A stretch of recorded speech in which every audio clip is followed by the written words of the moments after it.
ಕಲಿಯುಗದಲ್ಲಿನ ಕರ್ಮ ಕಳೆಯಲು ಹಿಪ್ಪರಗಿ ಕ್ಷೇತ್ರಕ್ಕೆ ಬಾವೊಮ್ಮೆ. ಸತ್ಯ ಸದ್ಗುರು ಸಂಗಮೇಶ್ವರನ ದರ್ಶನ ಪಡೆ ನೀ ಮತ್ತೊಮ್ಮೆ, ದರ್ಶನ ಪಡೆ ನೀ ಮತ್ತೊಮ್ಮೆ. ಭಾರತ ದೇಶದಲ್ಲಿ ಪವಿತ್ರವಾಗಿರುವಂತಹ ನಮ್ಮ ಸಂಸ್ಕೃತಿಯಲ್ಲಿ ಸಮಾಜ ಉನ್ನತಿ, ರಾಷ್ಟ್ರದ ಉನ್ನತಿ, ಆತ್ಮದ ಉನ್ನತಿ ಸಾಧಿಸುವ ಸಲುವಾಗಿ ಅಧ್ಯಾತ್ಮದ ತಳಹದಿಯ ಮೇಲೆ ಪರಂಪರೆಗೆ ಉನ್ನತ ಸ್ಥಾನವನ್ನು ನೀಡಲಾಗಿದೆ. ಇದರಲ್ಲಿ ಇಂಚಿಗೇರಿ ಪರಂಪರೆಗೆ ಬಹಳಷ್ಟು ಪ್ರಧಾನವಾದ ಮಹತ್ವಪೂರ್ಣವಾದ ಸ್ಥಾನವಿದೆ. ಕರ್ನಾಟಕ ರಾಜ್ಯದ ಬಾಗಲಕೋಟೆ ಜಿಲ್ಲೆಯ ಜಮಖಂಡಿ ತಾಲೂಕಿನ ಹಿಪ್ಪರಗಿ ಗ್ರಾಮದಲ್ಲಿ ಪರಮ ಪೂಜ್ಯ ಸಮರ್ಥ ಸದ್ಗುರು ಸಂಗಮೇಶ್ವರ ಮಹಾರಾಜರ ದೇವಸ್ಥಾನವಿದೆ. ಈ ಸಂಗಮೇಶ್ವರ ಮಹಾರಾಜರ ಆಶೀರ್ವಾದ ಪಡೆಯಲು ದಿನಾಲು ಸಾವಿರಾರು ಸದ್ಭಕ್ತರು ಕರ್ನಾಟಕ, ಮಹಾರಾಷ್ಟ್ರ ಹಾಗೂ ವಿವಿಧ ರಾಜ್ಯಗಳಿಂದ ಆಗಮಿಸುತ್ತಿರುತ್ತಾರೆ. ಭಕ್ತರಿಗೆ ಬೇಡಿದೆಲ್ಲವನ್ನು ಕೊಡುವ ಆರಾಧ್ಯ ದೈವ ಶ್ರೀ ಸಂಗಮೇಶ್ವರರು. ಇಂಚಗೇರಿ ಸಂಪ್ರದಾಯದ ಮಠವನ್ನು ಪರಮ ಪೂಜ್ಯ ಸಮರ್ಥ ಸದ್ಗುರು ಪ್ರಭುಜಿ ಮಹಾರಾಜರು, ಸಂತ ಸಂಗಮೇಶ್ವರ ಮಹಾರಾಜರು ತೋರಿಸಿಕೊಟ್ಟ ದಾರಿಯೊಳಗೆ ನಡೆಸಿಕೊಂಡು ಬರುತ್ತಿದ್ದಾರೆ. ಜಮಖಂಡಿ ತಾಲೂಕಿನ ಹಿಪ್ಪರಗಿ ಗ್ರಾಮ ಕೃಷ್ಣಾ ನದಿಯ ತೀರದಲ್ಲಿದೆ. ನದಿಯ ಸಮೀಪದಲ್ಲಿಯೇ ಸದ್ಗುರು ಸಂತ ಸಂಗಮೇಶ್ವರ ಮಹಾರಾಜರು ಸಮಾಧಿ ಇದೆ. ಕೃಷ್ಣಾ ನದಿ ಉತ್ತರಾಯಣಿಯಾಗಿ ಹರಿಯುವ ಸುಂದರವಾದ ಪರಿಸರದಲ್ಲಿ ಸಂಗಮೇಶ್ವರರ ಸಮಾಧಿ ಸ್ಥಾನವಿದೆ. ಮಹಾರಾಜರನ್ನು ದೇವರೆಂದು ಇಂಚಗಿರಿ ಸಂಪ್ರದಾಯದ ಜನರು ಪೂಜಿಸುತ್ತಾರೆ. ಪ್ರತಿ ವರ್ಷ ಇಲ್ಲಿ ವಿಜೃಂಭಣೆಯಿಂದ ನವೆಂಬರ್ ತಿಂಗಳಲ್ಲಿ ಜಾತ್ರೆ ನಡೆಯುತ್ತದೆ.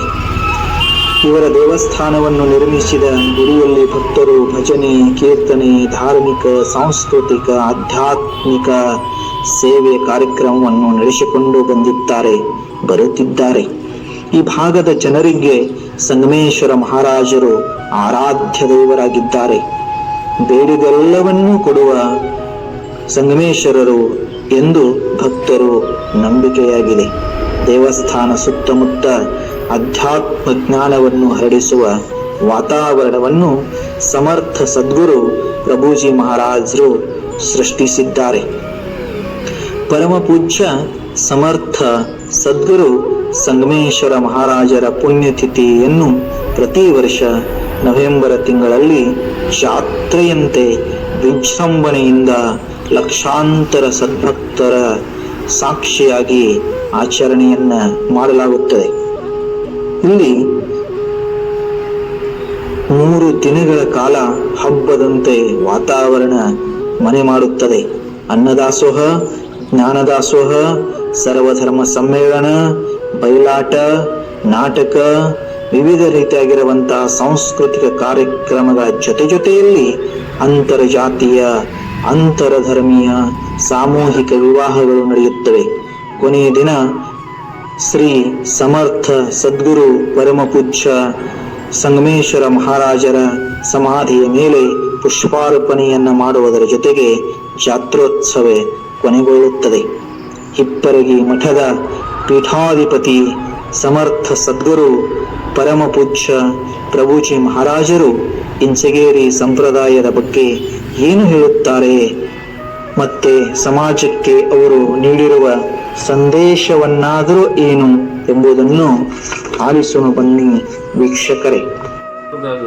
ಯಾರ ನಾಮ ತಗೋತಾರ, ನೇಮ್ ಮಾಡ್ತಾರ, ಯಾರ ಮನೋ ಏಕಾಗ್ರತೆಯನ್ನು ಬೆಳೆಸ್ಕೋತಾರ, ಅಂಥ ಮನಸ್ಸಿನೊಳಗೆ ದೇವರನ್ನು ಕಾಣ್ತಾರ, ಅವರೇ ದೇವರಾಗಿ ಬೆರೀತಾರೆ.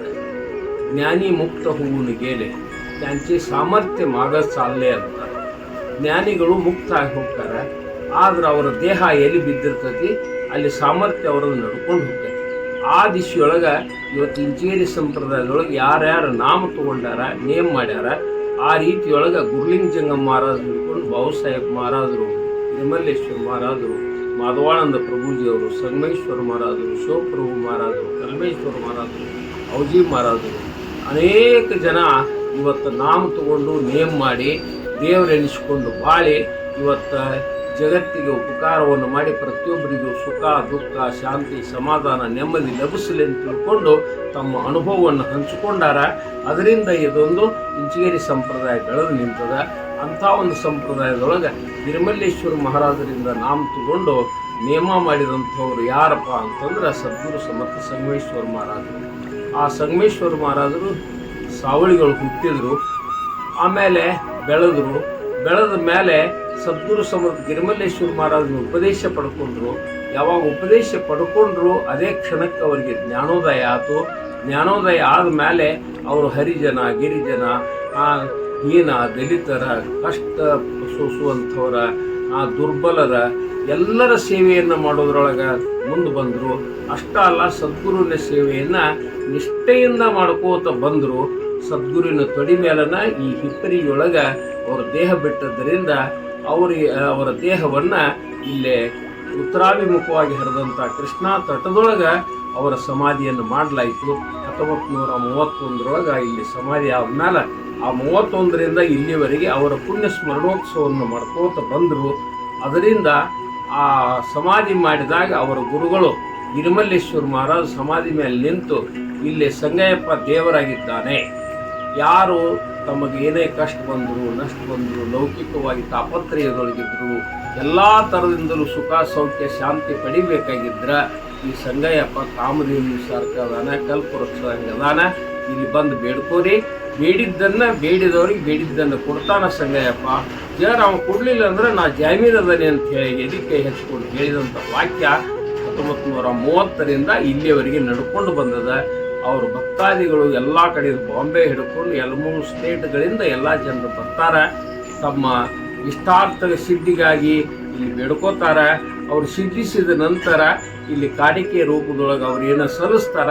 ಆ ಕಾಣಿಕೆ ರೂಪದಿಂದ ಇವತ್ತು ಈ ದೊಡ್ಡ ಪ್ರಮಾಣ ಮೇಲೆ ಈ ಕ್ಷೇತ್ರ ಬೆಳೆದು ನಿಂತದ. ಅಮಾವಾಸ್ಯೆಗೊಮ್ಮೆ 10-20 ಗಟ್ಟಲೆ ಜನ ಸೇರ್ತಾರೆ. ವರ್ಷಕ್ಕೊಮ್ಮೆ ಗೌರವಭೂಮಿ ಆದ ನಂತರ 15 ದಿವಸಕ್ಕೆ ಅವರ ಪುಣ್ಯ ಸ್ಮರಣೋತ್ಸವ ಆಕತಿ. ಅದರೊಳಗೆ 8-10 ಲಕ್ಷ ಗಟ್ಟಲೆ ಜನ ಸೇರ್ತಾರೆ. ಈ ರೀತಿಯಾಗಿ ಇದು ಪುಣ್ಯಕ್ಷೇತ್ರವಾಗಿ ಮಾರ್ಪಟ್ಟದ.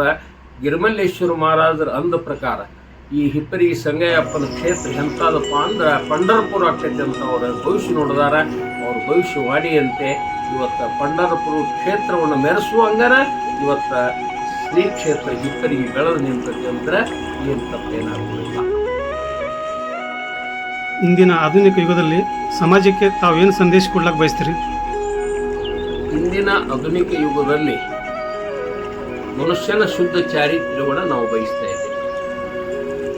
ಇವತ್ತು ರಾಜಕೀಯ ರಂಗ ತಗೊಳ್ರಿ, ಧಾರ್ಮಿಕ ರಂಗ ತಗೊಳ್ರಿ, ಸಾಮಾಜಿಕ ರಂಗ ತಗೊಳ್ರಿ, ಆರ್ಥಿಕ ವ್ಯವಸ್ಥೆ ತಗೊಳ್ರಿ, ಎಲ್ಲದರಲ್ಲಿಯೂ ಮನುಷ್ಯ ತನ್ನ ಚಿತ್ತವನ್ನು ಅಶುದ್ಧ ಮಾಡ್ಕೊಂಡಾನ, ಕಲ್ಮಶ ಮಾಡ್ಕೊಂಡಾನ, ವಿಭ್ರಮದೊಳಗೆ ತೊಡಗ್ಯಾನ. ಯಾವನಿಗೆ ದುಡ್ಡಿನ ಹುಚ್ಚಂತದ, ಯಾವನಿಗೆ ಹೆಣ್ಣಿನ ಹುಚ್ಚಂತದ, ಯಾವನಿಗೆ ಭೋಗದ ಹುಚ್ಚಂತದ. ಈ ರೀತಿಯೊಳಗೆ ಎಲ್ಲ ಜನರು ತಮ್ಮ ಅತ್ಯಂತ ಕೀಳು ಮಟ್ಟದ ಚಟಗಳಿಗೂ ಕೂಡ ಇವತ್ತು ಈ ಮಾನವ ಬಲಿಯಾಗಿದೆ. ದುಶ್ಚಟಗಳು ಒಂದು ಕಡೆ ಆದರೆ ದುರ್ವರ್ತನೆಗಳು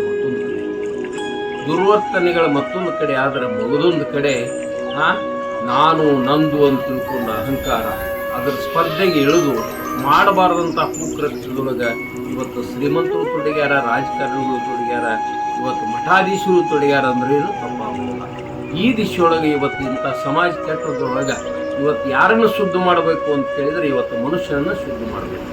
ಮನುಷ್ಯನನ್ನು ಶುದ್ಧ ಮಾಡಬೇಕಾಗಿದ್ರೆ ಮನುಷ್ಯನಿಗೆ ಏನೋ ಒಂದು ಮನಸ್ಸದ, ಅದು ವಿಕಾರದ ಕಡೆ ಹರಿಯಾಕತ್ತದ.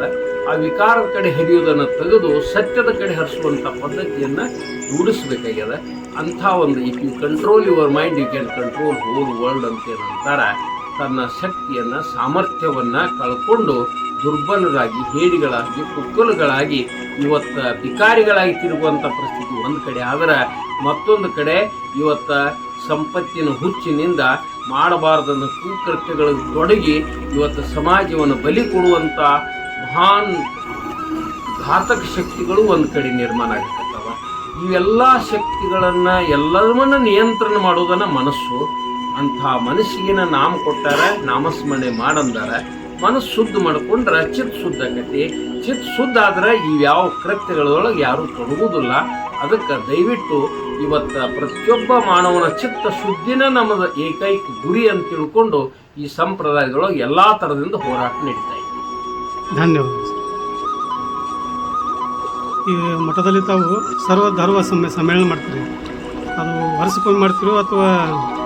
ಸರ್ವಧರ್ಮ ಸಮ್ಮೇಳನ ಅನ್ನುವಂಥದ್ದು ನಮ್ಮ ಜೀವನದೊಳಗೆ ರಕ್ತಗತ ಆಗಿದೆ. ನಿತ್ಯವೂ ಸರ್ವಧರ್ಮನ ಯಾವತ್ತೂ ನಾವಿಲ್ಲಿ ಬಂದವ್ರಿಗೆ ಯಾವ ಜಾತಿ ಕೇಳಂಗಿಲ್ಲ, ಧರ್ಮ ಕೇಳಂಗಿಲ್ಲ, ಮತ ಕೇಳಂಗಿಲ್ಲ, ಶ್ರೀಮಂತನ್ನಂಗಿಲ್ಲ, ಬಡವನ್ನಂಗಿಲ್ಲ. ಎಲ್ಲದರೊಳಗೂ ಸರ್ವಸಾಧಾರಣವಾಗಿರ್ತಕ್ಕಂಥ ಸಾಮ್ಯಯೋಗ ಇಲ್ಲಿ ನಡ್ಕೊಂಡು ಬಂದದ್ದು. ಆ ದಿಶೆಯೊಳಗನ ಇಲ್ಲೇ ನಿತ್ಯದೊಳಗೆ 4 ಕಡೆ ಉಪಾಸನೆ ಸಂಪ್ರದಾಯದ ಪದ್ಧತಿ ಪ್ರಕಾರ ನಡ್ಕೊಂಡು ಹೋಗ್ತಾನೆ. ಅದು ಅಲ್ಲದನ ಇವತ್ತು ನಮ್ಮ ಇಂಚೇರಿ ಸಂಪ್ರದಾಯದ ಯಾವುದೇ ಕಾರ್ಯ, ಯಾವುದೇ ಕೆಲಸ, ಯಾವುದೇ ಸಪ್ತಾಹ, ಯಾವುದೇ ಜಾತ್ರೆ ಇದನ್ನು ಮಾಡಬೇಕಾಗಿತ್ತಂದ್ರೆ ಅಲ್ಲೇ ವೀಣಾ ನಿಲ್ಲಿಸುವಂಥ ಪದ್ಧತಿಯನ್ನು ಇಟ್ಕೊಂಡಾರೆ. ಯಾವ ರೀತಿ ಈ ಆಳಂದಿಯೊಳಗೆ ಯಾವತ್ತೂ ವೀಣಾ ಸೇವಾ ನಡೆದ, ಅದೇ ರೀತಿಯೊಳಗೆ ಸಿದ್ಧಾರೂಢ ಮಠಗಳು ವೀಣಾ ಸೇವಾ ನಡೆದ, ಅದೇ ರೀತಿಯೊಳಗೆ ಇಲ್ಲೇ ಸಂಗಯಪ್ಪನ ಕ್ಷೇತ್ರದೊಳಗೆ 12 ವರ್ಷದಿಂದ ಇವತ್ತು ವೀಣಾ ಸೇವಾ ನಡೆದ. ಆ ವೀಣಾ ಸೇವಾ ಅಂತಂದ್ರೆ ಯಾವತ್ತು ಜಾಗೃತರಾಗಿ ಎವರ್ ಅವೇರ್ನೆಸ್ ಯಾವತ್ತು ಇದು ಬರಬೇಕು ಆ ದೃಷ್ಟಿಕೋನ ಇಟ್ಟುಕೊಂಡು ವೀಣಾ ಸೇವಾ ಮಾಡ್ತಾರೆ. ಇಂಚಗಿರಿ ಸಂಪ್ರದಾಯದ ಮೂಲ ಗ್ರಂಥ ಯಾವುದು? ಇಂಚಗೇರಿ ಸಂಪ್ರದಾಯದೊಳಗೆ ಮೊದಲ ಕಾಡಸಿದ್ದನಿಂದ ನಾಮೋಪದೇಶ ಪಡೆದಂಥ ಗುರ್ಲಿಂಗ ಜಂಗಮ್ಮ ಮಹಾರಾಜರು ಅವರು 36 ವರ್ಷ ಒಂದೂ ಶ್ವಾಸ ಬಿಡದ ಧ್ಯಾನ ಮಾಡಿದರಂತ ತಿಳ್ಕೊಂಡು ನಾಮದ ಮೇಲೆ ಒತ್ತು ಕೊಟ್ಟು ಅವರು ಪ್ರತಿಯೊಬ್ಬರಿಗೂ ನಾಮ ತಗೋರಿ ನೇಮ್ ಮಾಡ್ರಿ ಅಂತ ತಿಳ್ಕೊಂಡು 1 ತಾಸು 2 ತಾಸು 3 ತಾಸು 1 ದಿವಸ 2 ದಿವಸ ಹಿಂಗೆ ಯಾವತ್ತು ಧ್ಯಾನಸ್ತ್ರ ಕೂಡುವಂಥ ಪದ್ಧತಿಯನ್ನು ಬೆಳೆಸಿದ್ರು. ಇದರಿಂದಾಗಿ ಆ ಧ್ಯಾನದ ಶಕ್ತಿಯಿಂದ ಮಹಾ ಗುಂಪನ ದೊಡ್ಡದು ಪಂಥನ ತಯಾರಾಗಿಬಿಡ್ತು. ಆ ಪಂಥದೊಳಗೆ ಮುಂದೆ ಅವರ ಶಿಷ್ಯರಾಗಿ ಸದ್ಗುರು ಸಮರ್ಥ ಬಾಬು ಸಾಹೇಬ್ ಮಹಾರಾಜರು ಅವರು ಜ್ಞಾನ ಮಾಡಿಕೊಂಡ ನಂತರ ಇದಕ್ಕೊಂದು ಚೌಕಟ್ಟು ಬೇಕು ಅಂತ ತಿಳ್ಕೊಂಡು ತಮ್ಮ ಅತ್ಯಂತ ಶಿಷ್ಯ ಯಾರಂತಂದ್ರೆ ಈ ತತ್ವಜ್ಞಾನದೊಳಗೆ ಶ್ರೇಷ್ಠ ಜ್ಞಾನಿ ಗುರುದೇವ್ ರಾನಡೆ ಅವರು ಅಲಹಾಬಾದ್ ಯೂನಿವರ್ಸಿಟಿಯ ವೈಸ್ ಚಾನ್ಸಲರ್ ಆಗಿದ್ದರು. ಅವರು ಈ ಫಿಲಾಸಫಿ ಒಳಗೆ ಗೋಲ್ಡ್ ಮೆಡಲ್ ಪಡೆದವರು. ಅಂಥ ರಾನಡೆ ಅವರನ್ನ ಕರೆದು, ನೋಡಪ್ಪ ನಮ್ಮ ಸಂಪ್ರದಾಯಕ್ಕೆ ಶಿಸ್ತುಬದ್ಧ ನಿಯಮಬದ್ಧವಾದಂಥ ಉಪಾಸನೆ ಯೋಗ ಬೇಕಾಕತಿ. ಆ ದೃಷ್ಟಿಕೋನ ಇಟ್ಕೊಂಡು ಈ ಉಪಾಸನೆಯ ಒಂದು ಪ್ರಾರ್ಥನೆಯ ಪದ್ಧತಿಯನ್ನು ಕಂಡು ಹಿಡಿದು ಎಲ್ಲ ಧರ್ಮದವರು ಬರಬೇಕು, ಎಲ್ಲ ಜಾತಿಯವರು ಬರಬೇಕು, ಎಲ್ಲ ಸಮಾಜದವ್ರಿಗೆ ಅನ್ವಯ ಆಗಬೇಕು, ಪ್ರತಿಯೊಬ್ಬರು ಬರಬೇಕು ಅನ್ನುವಂಥ ರೀತಿಯೊಳಗೆ ನಸಿಕಿನೊಳಗೆ ಎದ್ದು ಕೂಡಲೇನ ಕಾಕಡಾರ್ತಿ ಅಂತ ತಿಳ್ಕೊಂಡು 4 ಗಂಟೆಗೆ, ಒಂದು 9 ಗಂಟೆಗೆ ಮುಂಜಾನೆ ಭಜನೆ, ಸಾಯಂಕಾಲ 5 ಗಂಟೆಗೆ ಸಾಯಂಕಾಲ ಭಜನೆ, ರಾತ್ರಿ 8 ಗಂಟೆಗೆ ರಾತ್ರಿ ಭಜನೆ, ಈ ರೀತಿಯಾಗಿ 4 ಕಡೆ ಭಜನಾ ಕಾರ್ಯಕ್ರಮಗಳನ್ನು ಇಟ್ಕೊಟ್ರು. ಇಲ್ಲಿ ಸಹಜವಾಗಿ ಸದ್ಗುರು ಅಂತಂದ್ರೆ ಮಾರ್ಗದರ್ಶಕ, ಸತ್ಯವನ್ನು ಸಾಕ್ಷಾತ್ಕಾರ ಮಾಡಿಕೊಳ್ಳುವವನೇ ಸತ್ಯ. ಸತ್ಯ ಯಾವುದು ಅಂತ ಕೇಳಿದ್ರೆ ಬ್ರಹ್ಮ ಸತ್ಯ ಜಗನ್ಮಿಥ್ಯ ಅಂತ ಹೇಳ್ತಾರೆ. ಆ ಸತ್ಯವನ್ನ ಪ್ರತಿಯೊಬ್ಬ ತನ್ನ ಅರಿವಿಗೆ ತಂದುಕೊಳ್ಬೇಕು, ಅನುಭವಕ್ಕೆ ತಂದುಕೊಳ್ಬೇಕು. ಅದಕ್ಕಾಗಿ ಅನೇಕ ವಿಶಿಷ್ಟ ಆಚರಣೆಗಳು ಉಂಟಾವ. ಅದರ ಕೂಡ ಧರ್ಮಗಳು, ಜಾತಿಗಳು, ಮತಗಳು, ಪಂಥಗಳು, ಸಂಪ್ರದಾಯಗಳು ಉಂಟಾವ. ಇವೆಲ್ಲದರ ಸಾರರೂಪವಾಗಿರ್ತಕ್ಕಂಥದ್ದೇ ಇಂಚೇರಿ ಅಧ್ಯಾತ್ಮ ಸಂಪ್ರದಾಯ. ಕಾಲಿಂಬೈ ನಿನ್ನೆಂಬಟ್ಟಿ ಇರುವ ದೇವರು ಒಬ್ಬನೇ ಇದ್ದಾನ ಅನ್ನೋದನ್ನು ಎಲ್ಲರೂ ಸಾಬೀತು ಮಾಡ್ತಾರೆ. ಆದರೆ ದೇವರೇ ಒಬ್ಬನೇ ಅದಾನ ಅನ್ನುವಂಥ ಉಪಾಸನೆಯನ್ನು ಅನುಭವಕ್ಕೆ ತಂದುಕೊಳ್ಳೋದರಲ್ಲಿ ವಿಫಲವಾಗಿದ್ದೇವೆ.